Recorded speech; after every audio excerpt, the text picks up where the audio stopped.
Hola, bienvenidos. Mi nombre es José Manuel López García.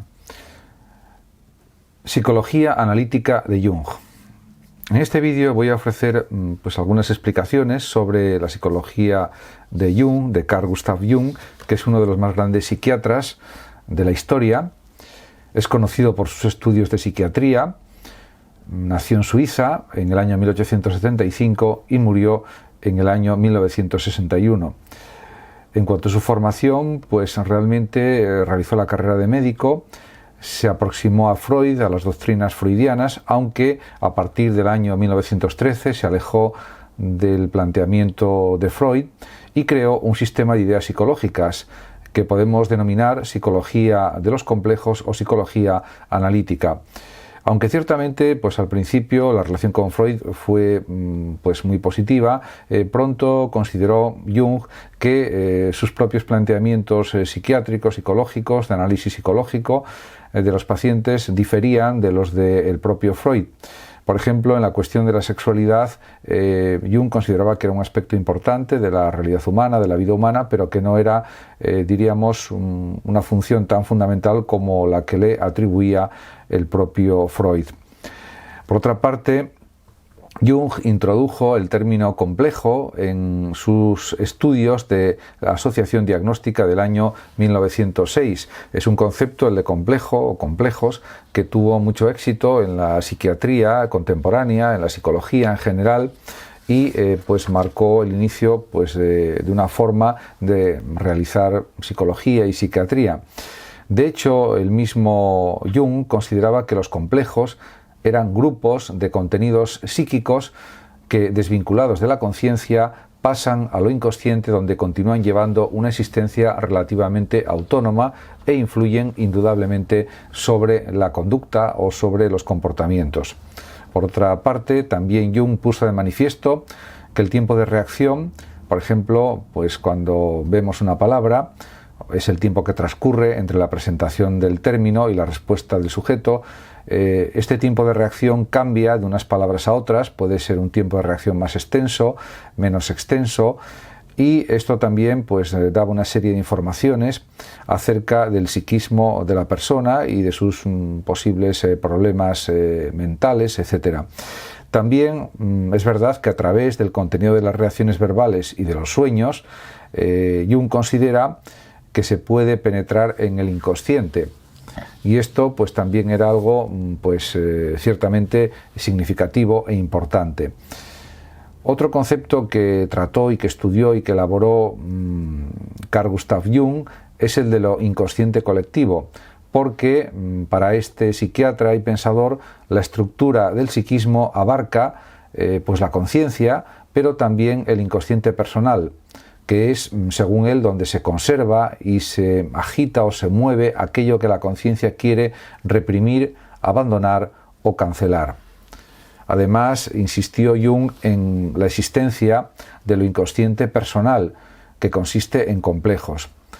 Otro de los conceptos que desarrolló y elaboró a lo largo de los años Jung, y que ha sido muy utilizado en la psiquiatría contemporánea y en la psicología, es lo inconsciente colectivo, que está formado, según él, por los arquetipos, que son imágenes inconscientes de los instintos mismos, son una especie de esquemas de comportamiento instintivo.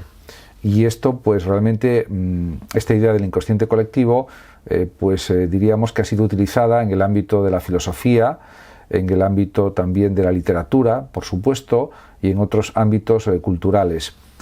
Con lo que se puede decir que la influencia de Jung no solamente abarca el campo de la psiquiatría y de la psicología, sino también, por supuesto, el ámbito de la literatura, del arte, del teatro, etc.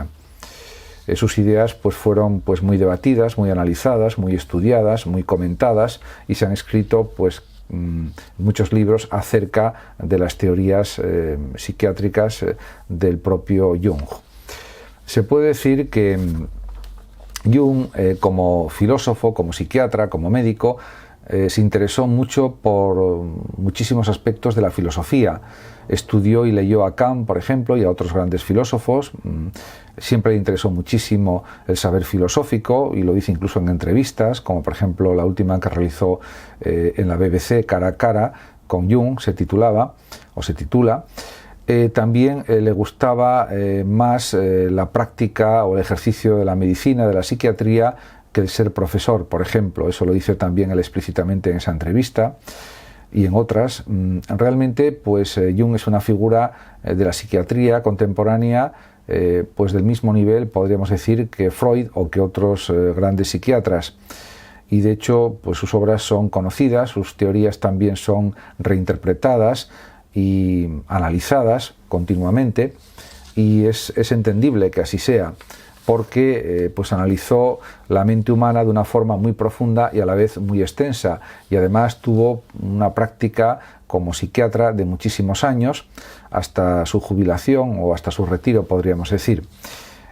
Ciertamente, otra de las teorías que habría que analizar si se estudia pues la obra de Jung es la teoría de los tipos psicológicos, que es muy conocida, por otra parte, en el mundo de la psicología y de la psiquiatría, pero que diríamos que fue prácticamente el primero en el que trazó la tipología de introvertido y extrovertido. Como se puede suponer, la introversión significa que el sujeto tiende a centrarse en el yo, en el sí mismo, podríamos decir, y deja a un lado, en gran parte, al exterior, a las cosas exteriores, a las relaciones exteriores, etc. Y en cambio, la persona extrovertida, o el tipo psicológico extrovertido, pues es lo contrario. Vierte sus energías mentales y físicas hacia el exterior y se desvincula en buena medida de los aspectos subjetivos, íntimos, interiores, aunque esto, diríamos, tiene muchísimos más matices, porque, como el mismo Jung dice, cada individuo posee ambos mecanismos, la introversión y la extroversión, y lo único que determina el tipo es el predominio de uno o de otro. También dice Jung que no hay tipos puros de introvertido o tipos puros de extrovertidos, sino que pues, hay una especie de combinación de introversión y extroversión, y el predominio de la introversión o de la extroversión marca la tipología de la persona, o la determina en cierto sentido. Esta teoría de los tipos psicológicos es de 1921. Se puede afirmar que al contemplar su labor dentro del contexto de la civilización, diríamos, contemporánea, pues Jung tenía claras bastantes cuestiones, y diríamos que un fragmento en el que se recoge este planteamiento general de la vida, por lo menos cierto aspecto del planteamiento general de la vida, es cuando el mismo Jung escribe o dice lo siguiente: no me siento espoleado por un optimismo excesivo y tampoco soy amante de los ideales elevados.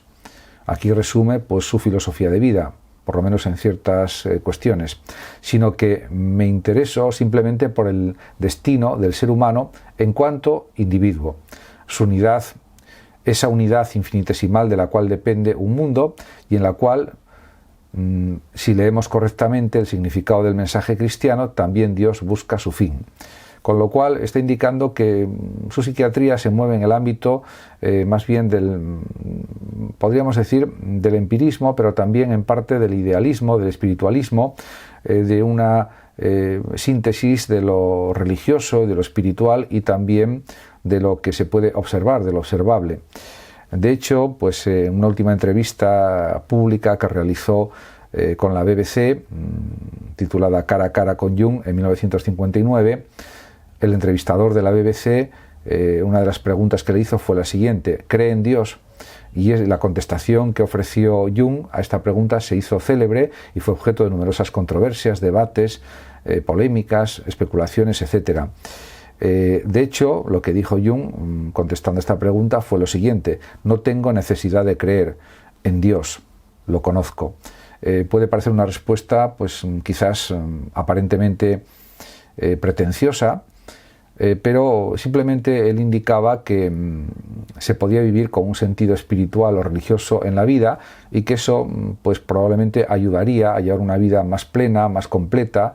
De hecho, él, en su filosofía de vida, Jung, se puede afirmar que consideraba que la vida era una gran aventura y que así había que vivirla desde el principio hasta el último segundo, hasta el último minuto de vida, porque esa era la vida auténtica, la vida, diríamos, que estaría inserta en el inconsciente individual y también en el inconsciente colectivo de alguna manera, pero sobre todo en el inconsciente de cada mente.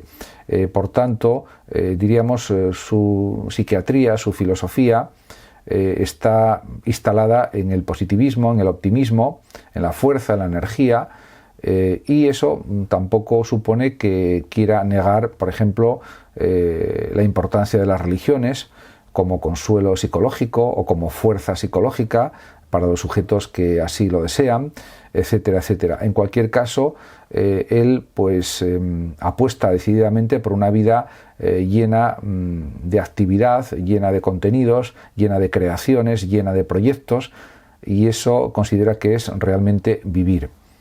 Muchísimas gracias a todos por su atención y hasta mi próximo vídeo. Saludos, como siempre, a los oyentes de Radio Sofando y Hablando de Filosofía de México.